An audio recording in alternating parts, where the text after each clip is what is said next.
नमस्कार सर्वांना, श्री स्वामी समर्थ. तुमचं सर्वांचं आपल्या चॅनलमध्ये खूप खूप मनापासून स्वागत आहे. आजचा दिवस तुम्हाला खूप छान आनंदाचा जाऊ दे ही स्वामींचरणी प्रार्थना करते आणि आजच्या व्हिडिओला सुरुवात करते. बघा, आज सोमवार आहे आणि आजचा दिवस तुम्हाला खूप छान जाऊ दे. आणि आत्ताच माझी देवपूजा वगैरे झाली आणि आज तुम्हाला आणि सगळ्या सेवा वगैरे पण करून झाल्या. आणि खरं सांगू का, ज्यावेळी आपण खरंच मनापासून किती घाईगडबड असली तरी महाराजांची सेवा आपण चुकवत नाही, मनापासून सेवा करतो, त्यावेळी महाराज आपल्याला संकेत काहीतरी देतातच की तुझी सेवा माझ्यापर्यंत पोहोचली. आणि असे दृष्टांत संकेत ज्यावेळी आपल्याला मिळतात ना, त्यावेळी खरंच खूप भारी वाटतं. तर आज बघा, एक सुंदर असं फूल दिव्यामध्ये तयार झाले सकाळी सकाळी.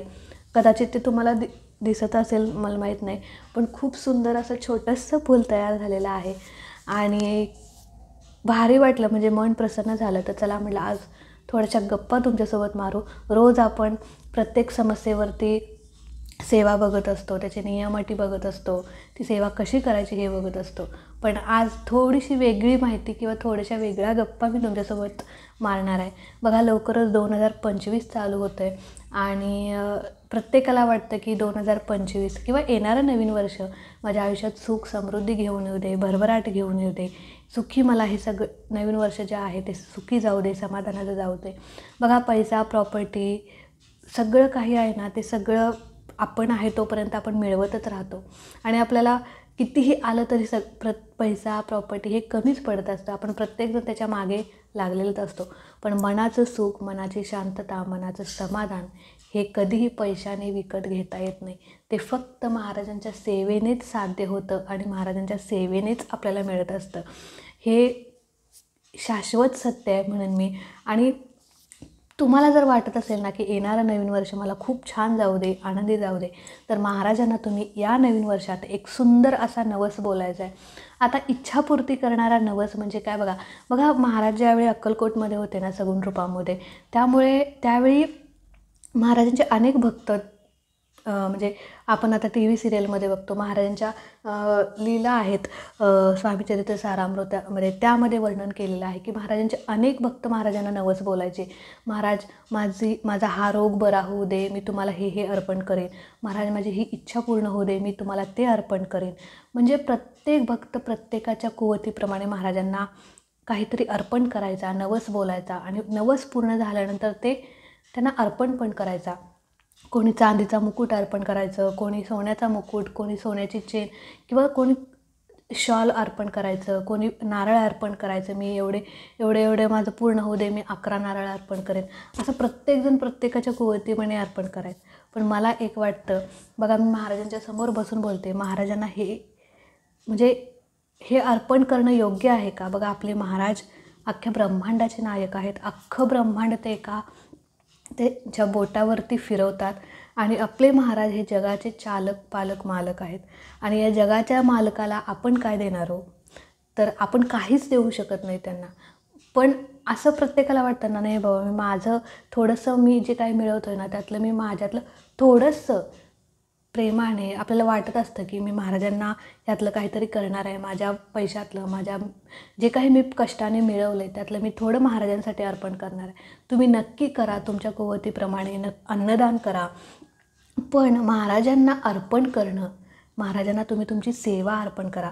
बघा, महाराजांना तुमच्या ह्या सगळ्या चांदीच्या, सोन्याच्या वस्तूंपेक्षा तुमची जी काही साधीभोळी सेवा आहे ती महाराजांना अतिशय प्रिय आहे. आणि म्हणूनच तुम्हाला वाटत असेल ना की येणारं नवीन वर्ष मला सुखाचं, समाधानाचं जाऊ दे, माझी प्रत्येक इच्छा पूर्ण होऊ दे, तर तुम्ही असा नवस महाराजांना बोला. तर तो नवस कोणता? बघा, काय करायचं? काहीही करायचं नाही. फक्त 1 जानेवारी 2025 रोजी महाराजांच्या केंद्रात जायचं, मठात जायचं. बघा, या दिवशी ही गोष्ट करून बघा.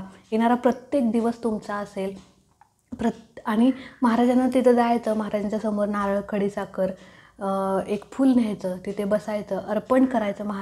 अगदी शांत मनाने जायचं, कुठला विचार नाही, माझा संसार, माझी बायको, माझी मुलं बाळं, अगदी असा काहीच विचार करण्यात. फक्त आज मी महाराजांना भेटायला जाणार आहे आणि महाराजांच्याकडे प्रार्थना करायला जाणार आहे आणि येणारं नवीन वर्ष सुखाचं जाण्यासाठी मी महाराजांचा आशीर्वाद घ्यायला मी महाराजांच्याकडे जाणार आहे. तर असा एक विश्वास मनात ठेवून तुम्ही जायचं. तिथे महाराजांसमोर बसायचं, एक नारळ फूल खडीसाखर न्यायची, तिथे अर्पण करायची महाराजांना. शांत मनाने महाराजांचं नामस्मरण करा. महाराजांना सांगा की महाराज, येणारं नवीन वर्ष मला सुखाचं जाऊ दे, समृद्धीचं जाऊ दे, तुमचा आशीर्वाद माझ्या पाठीशी कायम असू दे, असं महाराजांना बोलायचं. बघा नाही गेले आणि तिथं लगेच आपण आपल्या सगळ्या एका पाठोपाठ एक महाराज मला नोकरी लागू दे, माझा विवाह होऊ दे, मला मूळबाळ होऊ दे, मी तुम्हाला हे अर्पण करीन ते अर्पण, आपल्या इच्छांचा भडीमार आपण करायचा नाही. बघा आपल्याला काय समस्या आहेत हे सगळं महाराजांना माहीत आहे.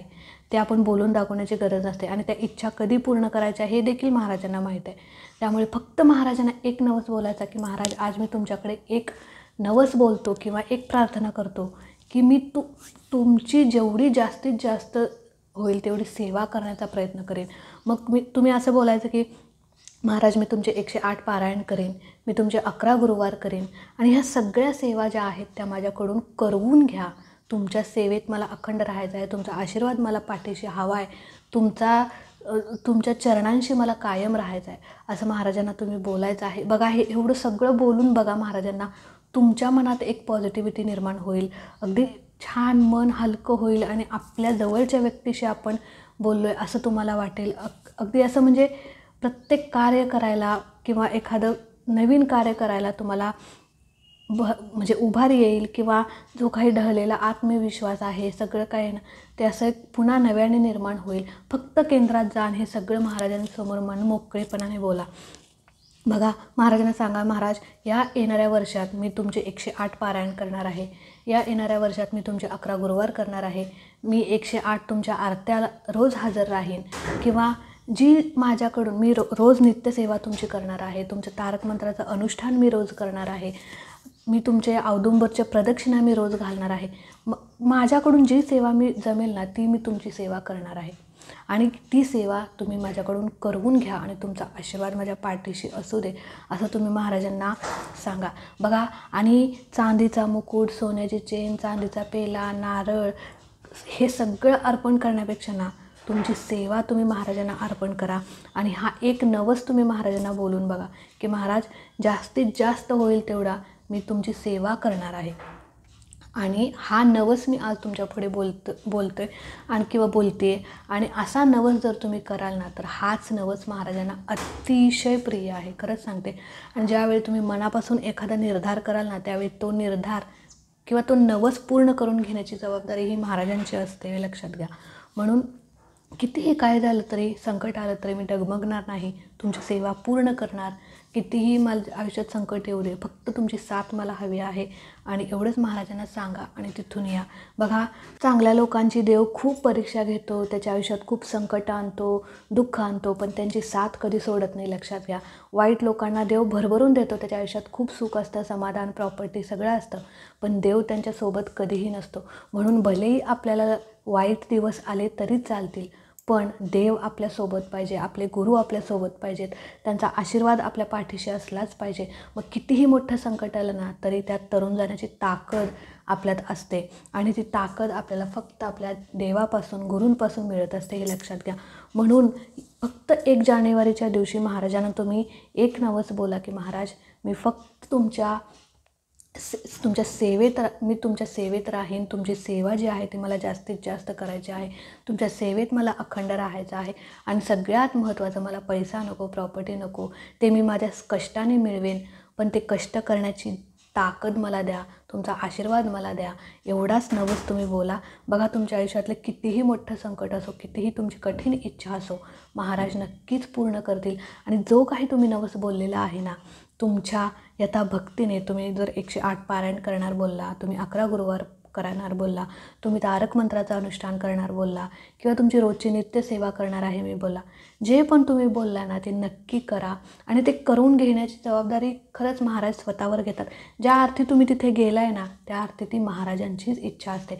बघा कोणतीही गोष्ट महाराजांच्या इच्छेशिवाय होत नसते. झाडाचं पान देखील महाराजांच्या इच्छेशिवाय हालत नाही. आपण तर काय, मग आपल्या आयुष्यात घडणारी छोटीशी गोष्ट ही महाराजांच्या इच्छेनेच घडत असते, हे लक्षात घ्या. म्हणून फक्त ही गोष्ट करा, येणारं नवीन वर्ष सुखाचं जाईल यात काही शंका नाही. मी महाराजांच्या समोर बसून बोलते.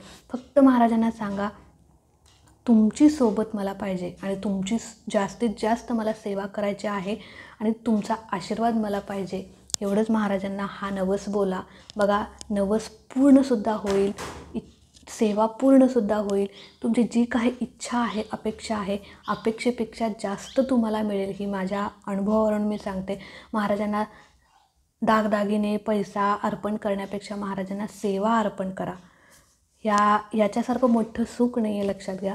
म्हणून एवढंच मला तुमच्यासोबत बोलायचं होतं. काही बोलताना चुकलं असेल तर माफ करा. आजचा व्हिडिओ इथेच एंड करते. आवडला असेल तर नक्कीच लाईक करा, शेअर करा आणि 1 जानेवारीच्या दिवशी म्हणजे येणाऱ्या नवीन वर्षाच्या पहिल्या दिवशी ही गोष्ट नक्की करा.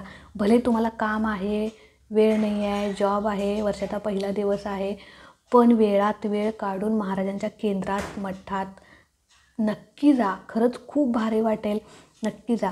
तर आजचा व्हिडिओ इथेच एंड करते. आवडला असेल तर नक्कीच लाईक, शेअर, सबस्क्राईब करा. भेटूया अशाच एका नवीन व्हिडिओसोबत, नवीन सेवेसोबत. तोपर्यंत खुश राहा, आनंदी राहा आणि सगळ्यात महत्त्वाचं, महाराजांची सेवा करत राहा. श्री स्वामी समर्थ.